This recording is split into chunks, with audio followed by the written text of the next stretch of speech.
বলুন সুবহানাল্লাহ। আব্দুল হামিদ ইবনে মাহমুদ বলেন, আমি আব্বাস ইবনে আব্বাস রাদিয়াল্লাহু তাআলার কাছে বসা ছিলাম। হঠাৎ করে এমন একটা সময় একটা লোক এসে বলল, হুজুর আমরা হজে এসেছিলাম, হজে আসার পরে সাইর করার জন্য সাফা পাহাড়ে অবস্থান করেছিলাম। হঠাৎ করে আমাদের সঙ্গী থেকে আমাদের এই কাফেলার মধ্য থেকে একটা লোক মৃত্যুবরণ করেছে।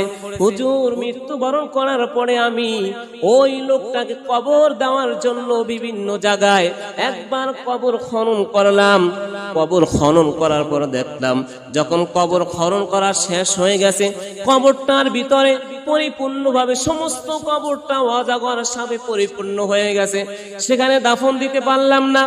আবার যখন আর একটা কবর খনন করলাম, কবরের মধ্যে সেখানে অজাগর সাপে পরিপূর্ণ হয়ে গেছে। আবার কবর খনন করলাম, আবার সাপে পরিপূর্ণ হয়ে গেছে। হুজুর লোকটিকে দাফন দিতে পারলাম না এখন পর্যন্ত, পরামর্শ দেন। আব্বাস ইবনে রাদিয়াল্লাহু তাআলা বললেন যে এই লোকটির পৃথিবীর মধ্যে দুনিয়ার মধ্যে যত জায়গায় তুমি কবর খনন করো না কেন, সমস্ত জায়গায় সাপে পরিপূর্ণ হয়ে যাবে। কারণ তার দুনিয়ার মধ্যে এত পাপ হয়েছে, এত গুনাহ হয়েছে, ওই গুনাহগুলো আল্লাহ সাপে পরিপূর্ণ করে দিয়েছেন। যার ফলে যত জায়গায় তুমি কবর খনন করো না কেন, সমস্ত জায়গায় তুমি সাপ দেখতে পাইবা। এছাড়া তুমি ওই সাপ সহ লোকটিকে দাফন করে দিতে হবে। বলুন নাউজুবিল্লাহ। এইজন্য আল্লাহ পাক রব্বুল আলামিন ডাক দিয়ে বলেন, ফায়াকুলু আলামা মুস্তাগফিরুন ফাগফিরলা। ও বান্দাকে আসো, শাবান মাস তোমাদের মধ্যে এমন একটা রহমতের মাস, ক্ষমার মাস। শাবান মাসের 15 তারিখ আমি আল্লাহ তোমাদেরকে ডাকার জন্য আমার হুকুমগুলা প্রথম আসমানে চলে আসে। আসো তোমাদেরকে ক্ষমা করার জন্য আমি আল্লাহ প্রস্তুত হয়ে আছি। তুমি গুনাহ করবা আর তওবার স্থান তোমার জন্য খোলা আছে। তুমি শয়তানের ধোঁকায় পড়ে গুনাহ করেছো, শয়তানের ধোঁকায় পড়ে গুনাহ করেছো, বন্ধু বান্ধবের ধোঁকায় পড়ে গুনাহ করেছো, নিজের ইচ্ছা মতো গুনাহ করেছো, অজান্তে গুনাহ করেছো। সমস্ত গুনাহ থেকে তুমি আমার কাছে তওবা করো। আমি আল্লাহ তওবার স্থানটা খোলা রেখেছি। শয়তানের কাছে ওয়াদা করেছি, শয়তান তুই যত পারো আমার বান্দা বান্দীদেরকে ধোঁকা দিবি।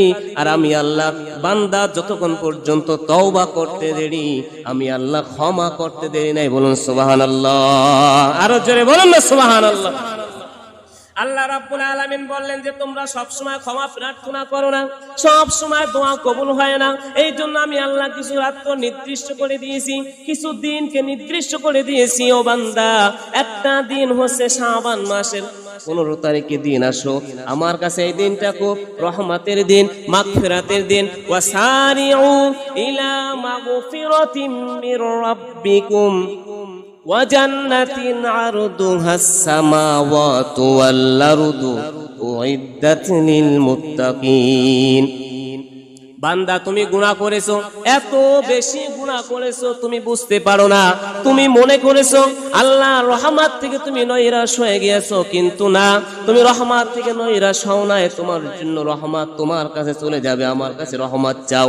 আল্লাহ রাব্বুল আলামিন বললেন, তোমরা দ্রুত ওই রবের দিকে অগ্রসর হও যে রব তোমাদের জন্য আসমান এবং জমিন সমপরিমাণ রহমত রাখছেন, মাগফিরাত রাখছেন।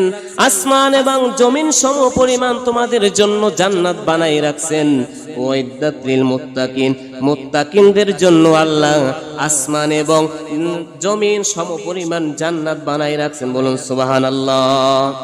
আলামা মুস্তারসিকুম ফারসুকুম। ও বান্দা, কে আছো তোমার রিজিকের অভাব, তোমার রিজিক নাই, ঘরের মধ্যে অসহায়, তুমি গরিব, খুব কষ্টের মধ্যে আছো, আমার কাছে চাও, আমি আল্লাহ তোমাকে রিজিক দান করব। দুনিয়ার মধ্যে কবরের পাশে গিয়ে তুমি যদি কবরবাসীদের কাছে রিজিক চাও, তোমাকে কেউ রিজিক দেবে না। তুমি দুনিয়ার কোনো মানুষের কাছে যাই তুমি রিজিক চাও, কে তোমাকে রিজিক দেবে না। এমপি মন্ত্রীর কাছে যাই রিজিক চাও, কে তোমাকে রিজিক দেবে না।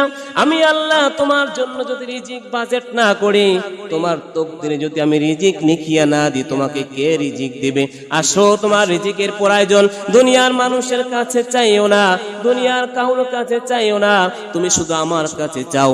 আমি আল্লাহ আল্লাহ তোমাকে সৃষ্টি করেছি, আমি আল্লাহ ফেরাউন সৃষ্টি করেছি, মুশরিক সৃষ্টি করেছি, কাফেরকে সৃষ্টি করেছি, ওদেরকেও আমি আল্লাহ রিজিক দিই, ওরা আমার রিজিক